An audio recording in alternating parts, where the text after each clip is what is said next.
went to NBC, we tell them I got an idea for a show about nothing. Exactly. Yada, yada, yada. Oder so. True Basel, Stay at Home Review. Seinfeld.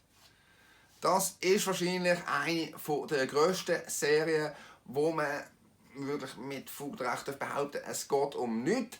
In der Hauptrolle haben wir den Jerry Seinfeld als Jerry Seinfeld. Seinfeld, you magnificent bastard! Julia Louis-Dreyfus als Elaine. What are we going to do there? Talk? Der Jason Alexander als George Costanza. Und der Michael Richards als Kramer. Because to pull rickshaws requires more than just strong legs. Eine Serie, die sich wirklich vor allem durch eins auszeichnet: ihre Wahl der Folgen.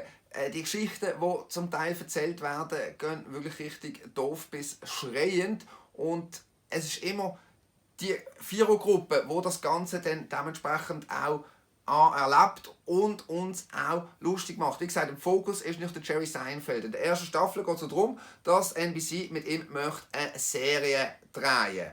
Und in dieser Serie geht es, wie er selber sagt, um nichts. Das ist ja das, was die Serie Seinfeld selber immer ausgemacht hat, dass sie um nichts geht, obwohl es ja wahnsinnig viel geht natürlich. Einfach der Plot von der ersten Staffel. Je länger die Serie geht, umso mehr weiss ich selber um ihr Kult, der sich entwickelt hat. Dementsprechend werden wir später auf die Folgen zum Teil sogar noch kultiger, möchte man fast sagen. Eine Serie, die durch mehrere verschiedene Eckpunkte, sei es an Charakteren oder Situationen, ein wirklich mitleben oder ein auch ein Verständnis bringt. So, hey, ja, klar.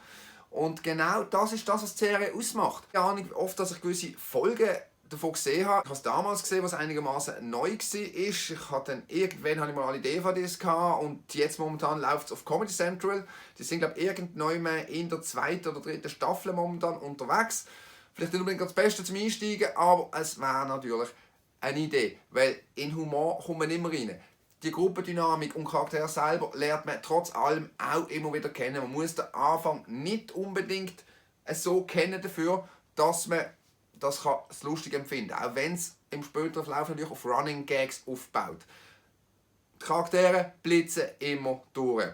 Und der Witz daran ist wahrscheinlich, dass Jerry Seinfeld, der Komiker, eigentlich der ist, der die ganze Sache am nüchternsten betrachtet. Er beobachtet alles und das ist sein Witzschema und genauso läuft es in den Folgen ab. Er hat etwas gesehen, etwas gelesen, über andere etwas gesehen, etwas gelesen.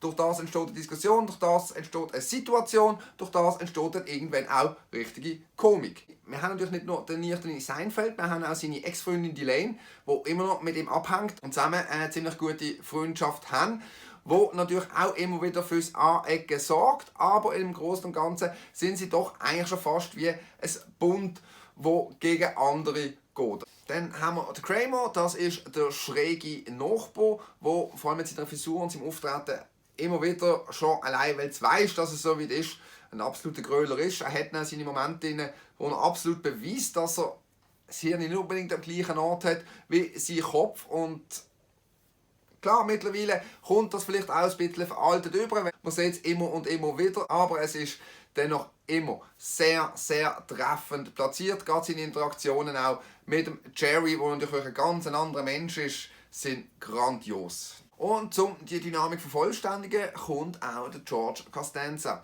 Das ist ein Kollege von Jerry. Sein grosses Problem ist, dass er ist, wer er ist. Also er bekommt jede Situation so an, dass er nachher als Depp dasteht. Egal was er in die Hand nimmt, egal wie er es in die Hand nimmt, er ist nachher der Depp und darf sich wieder einfach damit abfinden, dass er ist. Es ist die Gruppendynamik, die es ausmacht. Die Interaktionen untereinander oder eben die Interaktionen mit der Aussenwelt. Sei es beim Job von George im Comedy Center oder beim Autoverleih mit Jerry, die Elaine beim Suppen-Nazi, wo es um Suppe geht. Der Kramer, der im East River geht schwimmen. Es passiert viel, es passiert einiges und es ist...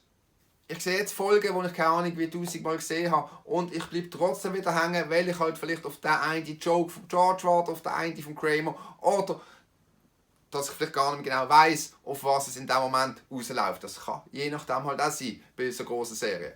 Eine Serie, die mit seinen 9 Staffeln und 22 Folgen natürlich Zeit überbrückend ist. Jetzt sicherlich für Quarantäne nicht unbedingt gerade das Schlechteste. Wie gesagt, sie läuft auf Comedy Central. Auf Netflix wird sie erst nächstes Jahr zum Streamen sein, dafür dann in 4K. Da freut man sich schon auf die ersten paar Folgen. Wir werden es sehen, wie hier die Bearbeitung wird laufen dafür. Ansonsten natürlich, DVDs sind überall erhältlich und mittlerweile natürlich auch zu einem Preis, der jetzt nicht unbedingt wahnsinnig teuer ist.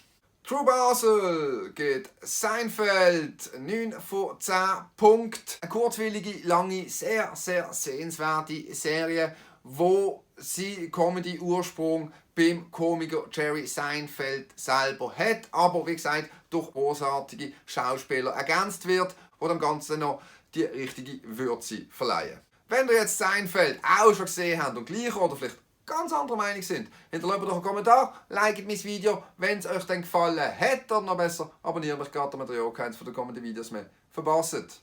Vielen Dank fürs Hineinschauen, ich wünsche euch viel Spaß beim Seinfeld schauen, hoffe bis zum nächsten Mal, ciao zusammen. They say, what's your show about? I say nothing. There you go.